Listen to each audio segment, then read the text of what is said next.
নমস্কার বন্ধুরা, রায় কুকিং হাউসের পক্ষ থেকে আপনাদের সকলকে অনেক অনেক শুভেচ্ছা ও অভিনন্দন জানাই।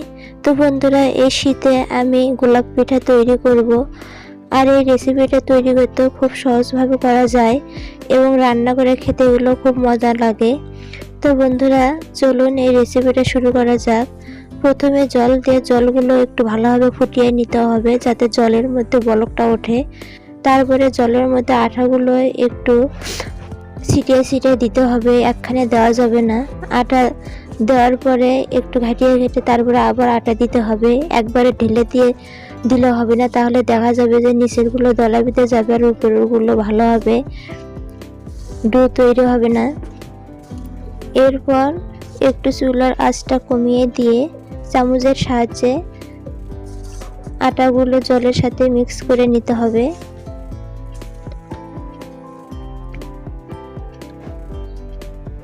এরপর একটা পাত্রের মধ্যে ঢেলে নিব। ঢেলে নেওয়ার পরে হাতের সাথে সামান্য শুকনো আটা ভরিয়ে নিয়ে ডোটা তৈরি করে নিতে হবে।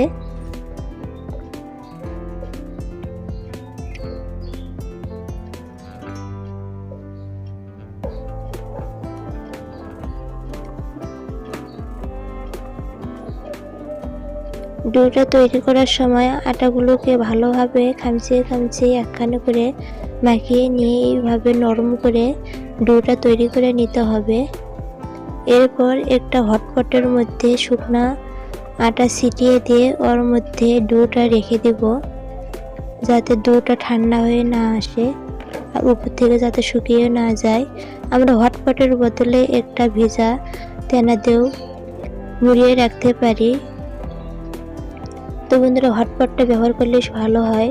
এরপর আমি সামান্য একটু আটা নিয়ে ভালোভাবে ডলে ডালে একটু মসৃণ করে নিয়ে একটা রুটি তৈরি করে নিব।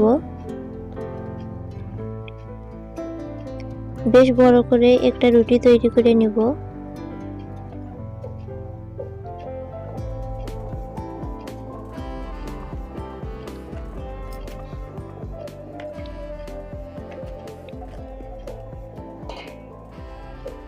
এরপর ছোট একটা গ্লাসের সাহায্যে, ছোট একটা গ্লাস অথবা ওষুধ খাওয়ার যে গ্লাস আমরা ব্যবহার করে থাকি সেই চামচগুলো বা গ্লাসগুলোকে ব্যবহার করতে পারি। তো বন্ধুরা, এইভাবে এক সমানভাবে গ্লাসের সাহায্যে চপ চপ করে কেটে নিতে হবে।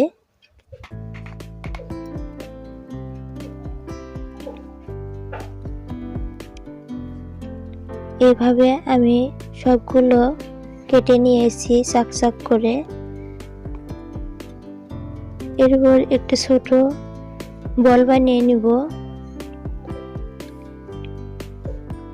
আমি আপনাদেরকে দুই রকমের গোলাপ পিঠা তৈরি করে দেখাবো।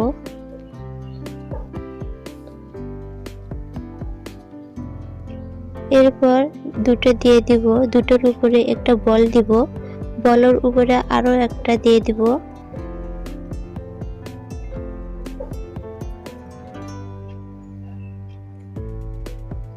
ভালোভাবে বসিয়ে দিব সমানভাবে।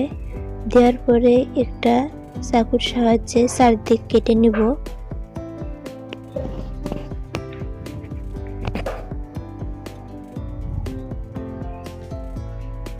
সমান সমান জায়গায় কেটে নিতে হবে।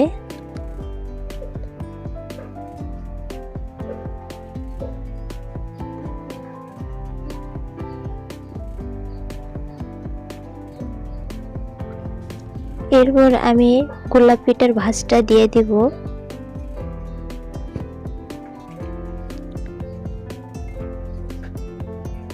খুব আস্তে আস্তে ভাঁজটা দিব যাতে সমানভাবে ভাঁজটা তৈরি হয়।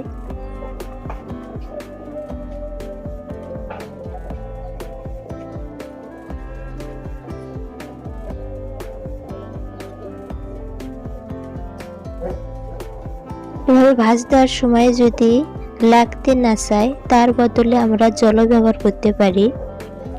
জলটা দিলে খুব সহজেই লেগে যাবে।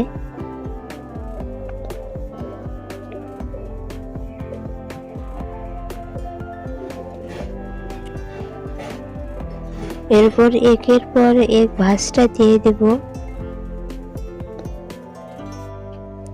তো বন্ধুরা, একটা তৈরি হয়ে গেছে।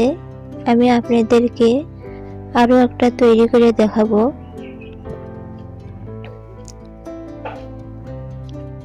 আমাদের কাছে যেটা সহজ মনে হবে তো আমরা সেটা তৈরি করতে পারি।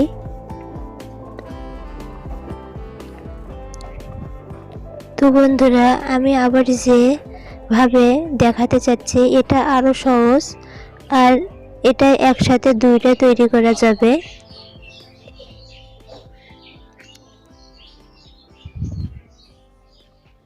এরকম ভাবে দিয়ে দিব, একটু হাত দিয়ে দাবা দিতে হবে, তারপর উপর দিক থেকে একটু মুড়িয়ে মুড়িয়ে আনতে হবে। আস্তে আস্তে মুড়িয়ে আনবো। মুড়িয়ে আনার পরে এবার চাকু দিয়ে সমান স্থানে কাটবো যাতে দুই দিকে সমান হয়। তো বন্ধুরা, তৈরি হয়ে গেল গোলাপ পিঠা। এভাবে আমরা খুব সহজেই এই পিঠাটা তৈরি করতে পারবো, কোনো সমস্যা হবে না। আর এভাবে তৈরি করলে দেখা যাচ্ছে যে দুটো একসঙ্গে তৈরি করা যাচ্ছে। তৈরি করার সময় খুব তাড়াতাড়ি তৈরি করতে পারবো। তো বন্ধুরা, একইভাবে আমি সবগুলো গোলাপ পিঠা তৈরি করে নিয়েছি।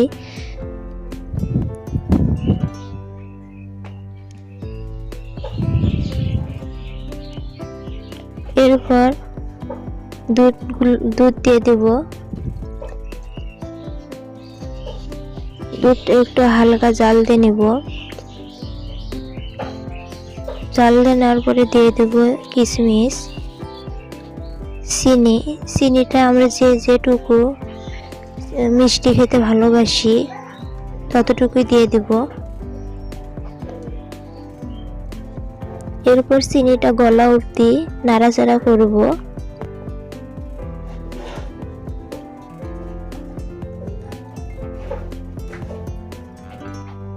এরপর একে একে সবগুলো পিঠা দিয়ে দিব, আর পিঠাগুলো একটা একটা করে দুধের মধ্যে বসিয়ে দিতে হবে যাতে পিঠাগুলো দুধের মধ্যে ভালোভাবে সিদ্ধ হয়।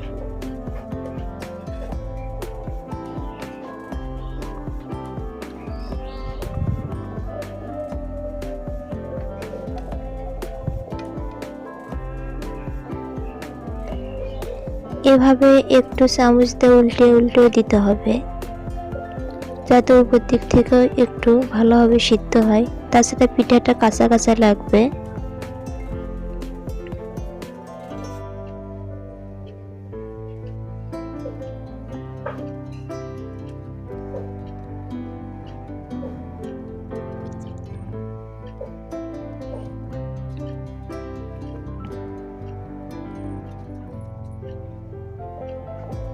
তো বন্ধুরা, হয়ে গেছে গোলাপ পিঠা তৈরি।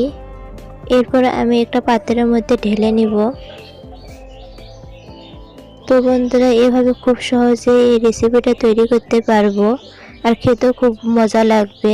তো বন্ধুরা, দেখা হবে অন্য কোনো ভিডিওতে। আপনারা সকলেই ভালো থাকবেন।